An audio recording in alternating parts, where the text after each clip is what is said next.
வணக்கம் நண்பர்களே, நீங்கள் பார்த்துட்டு இருக்கிற SRVTWIZ தமிழ் சேனல். நான் SRVTWIZ. ஸோ இது வந்து பார்த்திங்கன்னா ஒரு சப்ஸ்கிரைபருக்கான பில்டு. ஸோ ஹரி அப்படிங்கிறது தான் அவரோட பேர். ஸோ அவருக்கு பார்த்திங்கன்னா 1.5 lakhஸில் நம்ம வந்து ஒரு பிசி பில்டு வந்து பண்ணுறோம். ஸோ 1,80,000 ரூபாய். ஸோ இந்த பிசி பில்டில் யூஸ் பண்ணியிருக்க எல்லா காம்பனன்ஸுமே பார்த்திங்கன்னா ரொம்பவே வந்து ஒரு ப்ரீமியமான காம்பனன்ஸ் அப்படின்னு சொல்லலாம். எதனால் அப்படின்னு பார்த்திங்கன்னா எல்லாமே வந்து லைக் லோ வெண்ட் இல்லை தெரியாத கம்பெனிஸ்க்குலாம் போகாமல் எல்லாமே வந்து தெரிஞ்ச கம்பெனி, ஹையர் எண்ட் கம்பெனி, அதாவது இருக்கிறதுலே ஒரு நல்ல காம்பனன்ஸ் அந்த மாதிரி நம்ம வந்து சூஸ் பண்ணியிருக்கோம். ஸோ எனக்கும் வந்து ரொம்ப எக்ஸைட்டடாக இருக்குது இந்த பில்டு பார்க்கறதுக்கு. ஸோ இப்போ நம்ம வந்து காம்பனன்ஸ் பற்றி பேசுகிறோம். காம்பனன்ஸ் பற்றி பேசிட்டு மேற்கொண்டு இதை பற்றி ஃபர்தராக டிஸ்கஸ் பண்ணலாம் நம்ம. ஸோ நம்ம ஃபஸ்ட்டு பார்த்தீங்கன்னா Ryzen 7 இருக்குது நம்மளுக்கு. Ryzen 7 3700X processor. இது வந்து பார்த்திங்கன்னா 8 core 16 thread processor, 3.6 GHz base clock ஸ்பீடில் ரன் ஆகுது. ஸோ மேக்ஸிமம் பார்த்தீங்கன்னா 4.4 GHz வரைக்கும் இதை வந்து பூஸ்ட் கிளாக் பண்ணலாம். ஸோ அதுக்கேற்ற மாதிரி தான் நம்ம எல்லாமே சூஸ் பண்ணியிருக்கோம். முன்னாடியே சொன்ன மாதிரி எல்லாமே வந்து ஒரு ப்ரீமியமான காம்பனன்ஸ் தான். இந்த பர்டிகுலர் ப்ராசஸர் யூஸ் பண்ணுறது மூலமாக உங்களால் என்னென்ன ப்ராசஸ் பண்ண முடியும் அப்படின்னு பார்த்தீங்கன்னா எடிட்டிங்லாம் சூப்பராக பண்ணலாம். கேமிங் ரொம்பவே சூப்பராக பண்ணலாம். 8 core ஃபுல்லாகவே யூட்டிலைஸ் ஆகும். அதே மாதிரி எடிட்டிங்கில் வந்து பார்த்திங்கன்னா ரொம்ப சூப்பரான ஒரு பெர்ஃபார்மன்ஸ் தரும். பிகாஸ் Ryzen ப்ராசஸ் எல்லாமே வந்து நல்லா தான் இருக்குது. அதே மாதிரி Ryzen 9 3rd gen வந்து இன்னமும் வந்து சூப்பராகவே இருக்குது. நீங்கள் வந்து 3D எஃபெக்ட், ரெண்டரிங், அப்புறம் வந்து இந்த ஆஃப்டர் எஃபெக்ட்ஸ் 4K ப்ராஜெக்ட்ஸ்லாம் ரன் பண்ணணும் அப்படின்னா டெஃபினட்டாக இது வந்து சப்போர்ட் பண்ணும் உங்களுக்கு. டெஃபினட்டாக இந்த சிஸ்டம் ஃபுல்லாகவே 4K பில்டு கேமிங்க்கும் உங்களுக்கு வந்து சூட் ஆகும். அதே மாதிரி எடிட்டிங்க்கும் உங்களுக்கு வந்து சூட் ஆகும். அதே மாதிரி இந்த AutoCAD அந்த மாதிரி சாஃப்ட்வேர்ஸ்லாம் யூஸ் பண்ணுறவங்க தாராளமாக இந்த ப்ராசஸர் வந்து போகலாம். பிகாஸ் இந்த ப்ராசஸர்னால எல்லா ப்ராசஸுமே கரண்ட்டாக நடக்கூடிய எல்லா ப்ராசஸுமே இந்த ப்ராசஸர்னால பண்ண முடியும். ஸோ அதுக்கு அடுத்தது நம்ம வந்து கிராஃபிக் கார்டு பார்த்துருவோம். ஸோ இங்கே தான் இருக்குது நம்மளோட கிராஃபிக் கார்டு. ஸோ MSIயோட xtrio கிராஃபிக் கார்டு. இது வந்து 2070 சூப்பர் கிராஃபிக் கார்டு. ஸோ வந்து பேக்கிங்கே வந்து செம பெருசாக இருக்குது. கிராஃபிக் கார்டும் நல்லா ஹெவியாக தான் இருக்கும் அப்படின்னு நம்புகிறேன். பிகாஸ் நான் இதுதான் இப்போ தான் ஃபஸ்ட் டைம் யூஸ் பண்ணுறேன். ஸோ லுக்கு வந்து நம்மளுக்கு இப்படி தான் இருக்கும். பர்டிகுலராக MSIக்கு போனது என்ன காரணம் அப்படின்னா அவருக்கு ரொம்பவே பிடிச்சிருந்துச்சி MSI. அதனால் ரொம்ப நாள் வெயிட் பண்ணியிருந்து அவர் வந்து இந்த கிராஃபிக் கார்டு வந்து வாங்கினார் அப்படின்னு சொல்லலாம். பிகாஸ் டிமாண்ட்னால கிராஃபிக் கார்டு ப்ரைஸ் ரொம்ப இன்க்ரீஸ் ஆயிடுச்சு. பட் அவர் வந்து கடைசியில் எப்படியோ நம்மளுக்கு வந்து இந்த கிராஃபிக் கார்டு பார்த்திங்கன்னா கோயம்புத்தூர்லேருந்து வந்துச்சு. ஸோ அப்பியரன்ஸ்லாம் பார்த்திங்கன்னா இந்த இடத்துல லைட் அந்த மாதிரிலாம் எரியும். ஸோ ரொம்பவே சூப்பராக இருக்கும். நம்ம வந்து எந்த வெர்டிக்கல் மவுண்ட்டும் யூஸ் பண்ண போகிறது இல்லை. அதனால நம்மளுக்கு வந்து லைக் இந்த லைட்லாம் தெரியுமா அப்படிங்கிறது டவுட் தான். பட் வந்து ரொம்பவே ஒரு சூப்பரான லுக் இருக்குது இந்த கிராஃபிக் கார்டுக்கு. அது மட்டும் இல்லாமல் இந்த கிராஃபிக் கார்டு மூலமாக என்னென்ன ஒர்க்ஸ் பண்ண முடியும் அப்படின்னு பார்த்தீங்கன்னா முன்னாடி சொன்ன மாதிரி 4K ஒர்க்ஸ்க்கு ரொம்பவே சூட் ஆகும். கேமிங் ஆகட்டும், எடிட்டிங் ஆகட்டும், ரொம்ப ஹை எண்டாக வந்து ஒர்க் பண்ணுறீங்க, ஒரு ப்ரொஃபஷனல் ப்ராஜெக்ட்ஸ் ஏதாவது பண்ணுறீங்க அப்படின்னா டெஃபினட்டாக இந்த கிராஃபிக் கார்டெலாம் நீங்கள் வந்து தாராளமாக ட்ரஸ்ட் பண்ணலாம். எந்த ஒரு பிரச்சனையும் இருக்காது. லைவ் டைம் ரெண்டரிங் ஆகட்டும் சரி, இப்போ ப்ரீமியர் ப்ரோவில் புதுசாக ஹார்ட்வேர் என்கோடிங் கொண்டு வந்திருக்காங்க. ஸோ அந்த மாதிரி விஷயங்கள் ஆகட்டும் சரி, ரொம்பவே வந்து சூப்பராக உங்களுக்கு வந்து எடுத்து பண்ணி கொடுக்கும். அதே மாதிரி கூலிங்கும் பொறுத்த வரைக்கும் இந்த கிராஃபிக் கார்டில் வந்து ரொம்பவே சூப்பராக இருக்கும். ஏன்னா ட்ரிபிள் ஃபேன் இருக்குது. அது மட்டும் இல்லாமல் ஹீட் சிங்க்லாம் ரொம்பவே இருக்கும் இந்த MSI வேரியண்ட்ல. Asus வேரியண்ட்டும் ரொம்ப சூப்பராக இருக்கும். ஜிகாபைட்டும் ரொம்ப சூப்பராக இருக்கும். பட் Asus பார்த்தீங்கன்னா ரொம்பவே ப்ரைஸ் அதிகம். இதோட பார்த்தீங்கன்னா எக்ஸ்ட்ராவே உங்களுக்கு வந்து 5,000 10,000 அந்த மாதிரி எக்ஸ்ட்ரா ஆகும். பட் வந்து இந்த கிராஃபிக் கார்டு வந்து கொஞ்சம் கம்மி. அதே மாதிரி ஒரு அஃபோர்டபுளான ஒரு ப்ரைஸில் இருக்கிறனால தான் இது மெயினாக போனது. அதே மாதிரி இது பார்த்தீங்கன்னா நம்மளுக்கு 256 மெமரி பஸ் சப்போர்ட் இருக்குது. ஸோ அது மூலமாக உங்களுக்கு வந்து ஃபாஸ்ட்டாக எல்லா ப்ராசஸும் நடக்கும். அதே இல்லாமல் இது வந்து 8GB வேரியண்ட். ஸோ வந்து உங்களுக்கு VRAM பிரச்சனை, அதாவது ஒரு கேம் விளாட்றீங்க 4Kல விளாட்றீங்க அப்படிங்கிற பட்சத்தில் உங்களுக்கு வந்து இந்த பத்தாமல் போகிறது, கிராஃபிக் கார்டு வந்து பத்தாமல் போகிறதுக்கான வாய்ப்பே கிடையாது. மேக்ஸிமம் என்ன குவாலிட்டியில் அந்த கேம்னால சப்போர்ட் பண்ண முடியுமோ அந்த குவாலிட்டியில் நீங்கள் வந்து இந்த கிராஃபிக் கார்டு மூலமாக விளாட்லாம். அதே மாதிரி இதோட என்கோடிங்லாம் வந்து ரொம்பவே ஹை ஸ்பீடாக இருக்கும். பிகாஸ் முன்னாடி சொன்ன மாதிரி இதெல்லாம் ப்ரொஃபஷனல் ஒர்க்ஸ்க்காக யூஸ் பண்ணுற கிராஃபிக் கார்டு. ஸோ அதனால என்கோடிங் ஒர்க்ஸ் எல்லாமே பண்ணும்போது உங்களுக்கு வந்து சூப்பராக இருக்கும். அதாவது NVIC அப்படின்னு சொல்லுவாங்க. ஸோ அது டிரான்ஸ்கோடர் அப்படின்னு சொல்லுவாங்க. ஸோ அந்த டிரான்ஸ்கோடர்ஸ்லாம் வந்து இதில் வந்து ரொம்பவே ரெஸ்பான்சிவாக இருக்கும். இப்போ இதே மாதிரி நம்ம வந்து இதுக்கு முன்னாடி பில்டில் பார்த்தீங்கன்னா RX 5700 XT யூஸ் பண்ணியிருப்போம். அது எதனால் யூஸ் பண்ணியிருப்போம் அப்படின்னு பார்த்தீங்கன்னா அந்த ப்ரைஸ்க்கு வந்து அது வந்து 2070க்கு ஈக்குவலான ஒரு பர்ஃபார்மன்ஸ் கொடுக்கும். பட் இதோட கிட்டத்தட்ட பார்த்தீங்கன்னா 10,000 to 12,000 ரூபாய் ரொம்பவே கம்மியான ப்ரைஸ் தான் அது. ஸோ அதனால் வந்து அது மெயினாக வந்து எடிட்டிங் ஃபோக்கஸ் பண்ணதுனால அந்த கிராஃபிக் கார்டுக்கு நம்ம வந்து போனோம். ஸோ இதுவும் வந்து பார்த்திங்கன்னா கிட்டத்தட்ட ஈக்குவல் தான். பட் இதில் வந்து ஸ்லைட்டாக அட்வான்டேஜ் இருக்குது நம்மளுக்கு. ஆப்வியஸாக NVIDIAவில் நிறையா விஷயங்கள் வந்து அதாவது டெஸ்ட் பண்ணுறது எதாவுமே நடக்கிறதுனால நம்மளுக்கு வந்து இந்த கிராஃபிக் கார்டில் இன்னமும் வந்து ஹை பர்ஃபார்மன்ஸ் கிடைக்கும். ஸோ அதில் ஏன் நிறைய பேர் வந்து கேட்டிருந்தீங்க ஏன் வந்து இந்த கிராஃபிக் கார்டுக்கு போகாமல் அதுக்கு போயிருந்தீங்க அப்படின்ட்டு. ஸோ அதுக்கான ரீசன் இதுதான். பர்டிகுலராக எங்களுக்கும் அதாவது என் ஃப்ரெண்டுக்கும் வந்து ரொம்பவே பிடிச்சிருந்துச்சு. அதுவும் இல்லாமல் எடிட்டிங்க்கும் வந்து அது ரொம்பவே பெஸ்ட்டாக இருக்கும். மெயினாக வந்து எடிட்டிங் கான்சன்ட்ரேட் பண்ணுறதுனால ஒரு நல்ல ஒரு பட்ஜெட்டான கிராஃபிக் கார்டு 2070க்கு ஈக்குவலான ஒரு கிராஃபிக் கார்டு அது. அதனால தான் அதை சூஸ் பண்ணோம். ஸோ மதர் போர்டு அப்படின்னு பார்க்கும்போது நம்ம வந்து MSIலேருந்து X570 gaming bro carbon wifi அப்படிங்கிற மதர் போர்டுக்கு போயிருக்கும். ஸோ இந்த மதர் போர்டு எதனால் மெயினாக சூஸ் பண்ணோம் அப்படின்னு பார்த்தீங்கன்னா ஃபியூச்சரில் ஓவர் கிளாக் பண்ணிங்கன்னா டெஃபினட்டாக அந்த மதர் போர்டு வந்து நீங்கள் யூஸ் பண்ணலாம். இந்த பில்டுக்கு அதாவது இந்த ப்ராசஸருக்கு B450 சப்போர்ட் பண்ணும், 550 சப்போர்ட் பண்ணும், X570 சப்போர்ட் பண்ணும். பண்ணோம். ஸோ X570 போனதுக்கான காரணம் ஒன்று ஓவர் கிளாக்கிங், அதுவும் இல்லாமல் அவருக்கு வந்து ஃபியூச்சரில் ஓவர் கிளாக் பண்ணணும்னு ஒரு ஆசை இருக்குது. ஸோ அதனால் வந்து ஓவர் கிளாக் பண்ணால் பெட்டராக இருக்கிறதுக்காக இது சூஸ் பண்ணாங்க. ஆக்சுவலி ஏசூஸ் பார்த்தீங்கன்னா ஏசூஸ்லேருந்து X570 கேமிங் தான் அவர் வந்து ட்ரை பண்ணார். பட் அது வந்து கிடைக்கல, அதுவும் இல்லாமல் ரொம்ப ஹை ப்ரைஸில் இருந்துச்சு, அதனால் நம்மளால் அது வாங்க முடியல. அதே மாதிரி இந்த மதர் போர்டோட பர்டிகுலர் ஃபீச்சர் என்ன அப்படின்னு பார்த்தீங்கன்னா X570 சிப்செட் எல்லாமே பார்த்தீங்கன்னா 8 பின் CPU தான் எல்லாத்துலேயும் இருக்கும் பவர் கேபிள். ஆனால் இதில் வந்து எக்ஸ்ட்ரா அடிஷனலாக 4 பின் பவர் கேபிள் இருக்கும். எதனால் அப்படின்னு பார்த்தீங்கன்னா ஓவர் கிளாக் பண்ணும்போது உங்களுக்கு வந்து அடிஷனல் பவர் சப்ளை பண்ணுறதுக்காக அந்த வந்து பின் இருக்கும்.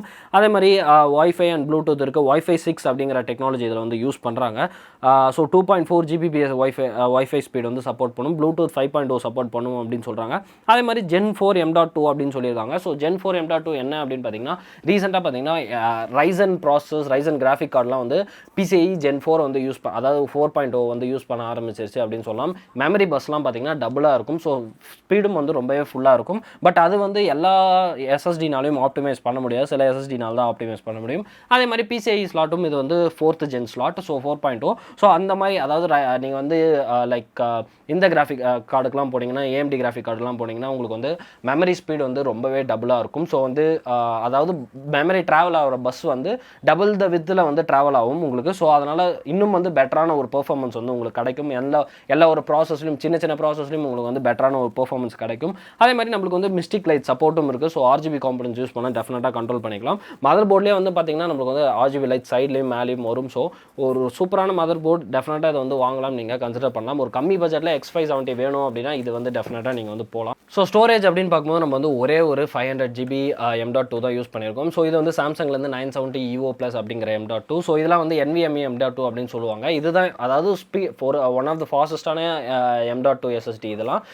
ஸோ இதுக்கு மெயினாக போனது காரணம் ஸ்பீடு, ஆப்வியஸாக சொன்ன மாதிரி. பட் இதை தவிர்த்து வேறு ஏதாவது ஸ்டோரேஜ் யூஸ் பண்ணியிருக்கோமானா இல்லை.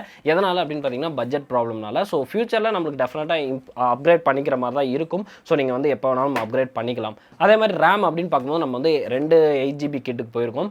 ஸோ இது வந்து பார்த்தீங்கன்னா 3200 MHz ரேம் வந்து ஃப்ரீக்வன்சியில் ரன் ஆகுது. கார்ஷியோட வெஞ்சன்ஸ் ப்ரோ அப்படிங்கிற ரேம். ஸோ இது வந்து ஒரு ஒயிட் வேரியன்ட். உங்களுக்கு கேபினட் பார்த்தாவே தெரிஞ்சிருக்கும் நம்ம வந்து ஒயிட் தீம்டாக ஒரு பண்ணலாம் அப்படின்ட்டு ஒயிட் வேரியண்ட்டுக்கான ஒரு ரேமுக்கு போயிருக்கோம். ஸோ நல்ல ரேம் தான், தாராளமாக வாங்கலாம். பட் G ஸ்கில்ல இன்னும் கூட நல்லாவே இருக்கும். அது G ஸ்கில் பிடிக்கிறவங்களுக்கு G ஸ்கில் பிடிக்கும். பட் கார்ஷியோ வெஞ்சன்ஸ் ப்ரோ வந்து பிடிக்கிறவங்களுக்கு இது பிடிக்கும். ஸோ இது வந்து பார்த்தீங்கன்னா 2 8GB ஸ்டிக் வந்து இருக்கும். ஸோ 16GB டுவெல் சேனலில் போடும்போது இன்னமும் உங்களுக்கு வந்து பெர்ஃபார்மன்ஸ் அதிகமாகும். ஸோ இதுவும் பார்த்தீங்கன்னா ப்ரைஸும் கொஞ்சம் கம்மியாக தான் இருக்குது நம்மளுக்கு இப்போலாம். ஸோ தாராளமாக போகிறது ஒரு 6GB ரேம் அப்படின்னா டெஃபினட்டாக அதை வந்து சூஸ் பண்ணலாம், எந்த ஒரு பிரச்சனையும் இருக்காது. அதே மாதிரி கேபினெட் அப்படின்னு பார்க்கும்போது நம்ம வந்து Nzxt 510 Elite கேபினெட் வந்து யூஸ் பண்ணியிருக்கோம். ஸோ ஆல்ரெடி நிறைய பில்டில் யூஸ் பண்ணியிருக்கோம். One of the premium cabinet from Nzxt. அதுவும் இல்லாமல் கேபிள் மேனேஜ்மெண்ட் பண்ண ஓவரால் லுக் சிம்பிளாக ஒரு ராயலான லுக் வந்து கொடுக்கும் இந்த கேபினெட். ஸோ ரொம்பவே காமனான கேபினெட், நிறைய பேர் யூஸ் பண்ணுற கேபினெட் அப்படின்னு சொல்லலாம். ஸோ எந்த குறையும் இல்லை கேபினெட் பொறுத்த வரைக்கும். அதே மாதிரி பவர் சப்ளை அப்படின்னு பார்க்கும்போது நம்ம கிட்ட இருக்கிறது RM 850 watt power supply. So இது வந்து 80+ power supply. 80+ in the sense ஆக்சுவலான அவங்க மென்ஷன் பண்ணியிருக்கிற ஃபீச்சர் அப்படியே அவங்க வந்து கொடுத்துருவாங்க. அதே மாதிரி இந்த பவர் சப்ளை பார்த்தீங்கன்னா லைக் லோ நாய்ஸ் தான் வந்து ப்ரொடியூஸ் பண்ணும். லிட்டரலாக வந்து நாய்ஸை ப்ரொடியூஸ் பண்ணாது அப்படின்னு சொல்லலாம். இந்த மாதிரி பவர் சப்ளைஸ்லாம் பார்த்தீங்கன்னா லைக் ஒரு ஃபிலிம் ப்ரொடக்ஷன் கம்பெனிஸ் இல்லை வந்து ஒரு மியூசிக் டைரக்டர்ஸ் யாராவது யூஸ் பண்ணுறாங்க இந்த சிஸ்டம் அப்படின்னா அவங்களுக்குலாம் வந்து பார்த்தீங்கன்னா க்ளீன், அதாவது எந்த சவுண்டும் வந்து அவங்களோட என்விரான்மெண்ட்டில் இருக்கக்கூடாது. ஸோ அந்த மாதிரி டைமில் இந்த மாதிரி பவர் சப்ளை யூஸ் பண்ணலாம். ஸோ இந்த பவர் சப்ளைலாம் பார்த்தீங்கன்னா ரொம்ப ஃபுல், அதாவது 100% யூட்டிலைஸ் ஆகும்போது தான் லைட்டாக ஃபேன் நாய்ஸ் வந்து கேட்குற மாதிரி இருக்கும். ஆனால் வந்து ஃபுல்லாலாம் ஆடியபிளாக இருக்காது. பட் வந்து லைக் லோவான ஒரு 80% கீழே நீங்கள் வந்து யூஸ் பண்ணுறீங்க அப்படின்னா சுத்தமாக வந்து ஃபேன்ஸ் சவுண்டே கேட்காது. எதனால் அப்படின்னா ஃபேனு வந்து சுத்தாது. ஃபுல் லோடில் தான் உங்களுக்கு வந்து ஃபேன் வந்து இதில் சுற்றும். ஸோ ஒரு பெஸ்ட்டு பவர் சப்ளை. பவர் சப்ளையில் ஆப்வியஸாக எப்பயுமே காம்பன்சேட் பண்ணக்கூடாது. அதனால தான் நாங்கள் வந்து காஸ்ட்லியாக இருந்தாலும் பரவாயில்ல அப்படின்ட்டு 850 வாட்டுக்கு வந்து போயிருக்கோம் கார்ஷேர்லேருந்து. ஸோ இப்போ வந்து எல்லாமே பற்றி பேசியாச்சு. நம்ம வந்து ஆக்சுவல் பில்டு வந்து பார்த்துருவோம். ஸோ பில்டு பார்த்துட்டு அதுக்கப்புறம் வந்து எப்படி வந்திருக்கு அப்படிங்கிறத வந்து பேசுவோம்.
ஓகே இப்போ பார்த்தீங்கன்னா நம்ம வந்து சிஸ்டம் வந்து ஃபுல்லாக கம்ப்ளீட் பண்ணி முடிச்சிட்டோம். ஸோ பின்னாடி என் சிஸ்டம் தான் இருக்குது, கம்ப்ளீட் பண்ண சிஸ்டம் தான். ஸோ ரொம்பவே வந்து ஈஸியாக இருந்துச்சு. எப்பயும் சொல்கிற வார்த்தை தான். எதனால் அப்படின்னு பார்த்தீங்கன்னா Nzxt கேபினட் வந்து அவ்வளோ யூசர் ஃப்ரெண்ட்லி. உங்களுக்கு முன்னாடியே சொன்ன மாதிரி ரொம்பவே வந்து நம்ம கேபிள் மேனேஜ்மெண்ட் பண்ண எல்லாமே வந்து ரொம்பவே ஈஸியாக இருக்கும். அதுவும் இல்லாமல் க்ளீனாக இருக்கும் நம்மளுக்கு. இப்போ பார்த்தீங்கன்னா தெரியும், வெறும் 2 கேபிள் மட்டும் தான் நம்மளுக்கு தெரியுது. ஏன்னா அவ்வளோ க்ளீனான ஒரு கேபினெட் இது. ரொம்பவே வந்து ஒரு சூப்பரான லுக்கும், ஓவரால் லுக் சிம்பிள் அண்ட் சூப்பரான லுக் நம்மளுக்கு வந்து கிடைக்கும்.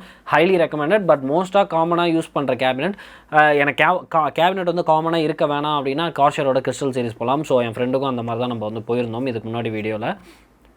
முன்னாடி இந்த சென்ஸ் கொஞ்சம் முன்னாடி போட்ட வீடியோஸில். ஸோ இப்போது இந்த பில்டில் வந்து மெயினாக வந்து கேபினெட் பற்றி நான் சொல்லிட்டேன் முன்னாடியே. ஸோ அதில் எந்த குறையும் சொல்ல முடியாது நம்மளால். Because Nzxt cabinet always Nzxt தான். ஸோ இப்போ உள்ளே இருக்கிற காம்போனன்ட்ஸில் எது வந்து ஒரு நல்ல ஒரு லுக் இருக்குது, எது நல்லா பெஸ்ட்டாக இருக்குது அப்படின்னு பார்த்தீங்கன்னா ரேமை நான் சொல்லுவேன். எதனால் அப்படின்னு பார்த்தீங்கன்னா ரேமோட அந்த ஒயிட் கலர் தீம் வந்து ரொம்பவே சூப்பராக இருக்கும். ஒயிட்டுக்கும் அந்த ப்ளூ கலரில் லைட் எரியுது பார்த்தீங்கன்னா, அந்த மாதிரி நீங்கள் வச்சிங்கன்னா ரொம்ப அல்டிமேட்டாக இருக்குது. பார்க்கவே செம்ம சூப்பராக இருக்குது, க்ளீனாக இருக்குது. அதுவும் இல்லாமல் ஸோ ரேம் வாங்கிறதா இருந்தால் டெஃபினட்டாக வாங்கலாம். பட் ஸ்டில் எனக்கு வந்து பார்த்தோன்னா ஜி ஸ்கில் ட்ரைடன்சி ராயல் இல்லை வந்து ட்ரைடன்சி RGB ரேம்ஸ் தான் எனக்கு வந்து ரொம்பவே பிடிக்கும்.